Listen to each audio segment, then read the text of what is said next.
आता पुढच्या बातमीकडे. मृत्युमुखी पडलेल्या गर्भवती तनिषा भिसेंच्या कुटुंबियांची मुख्यमंत्र्यांनी भेट घेतली. पाहूया ही बातमी 60 सेकंदात.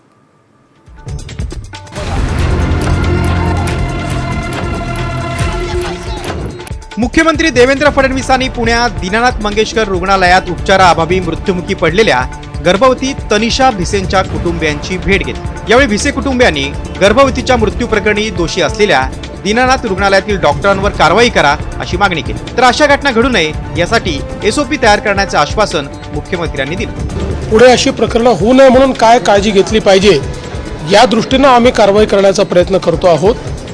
आज कमिटी देखील या ठिकाणी जी मी तयार केली होती ती आलेली आहे.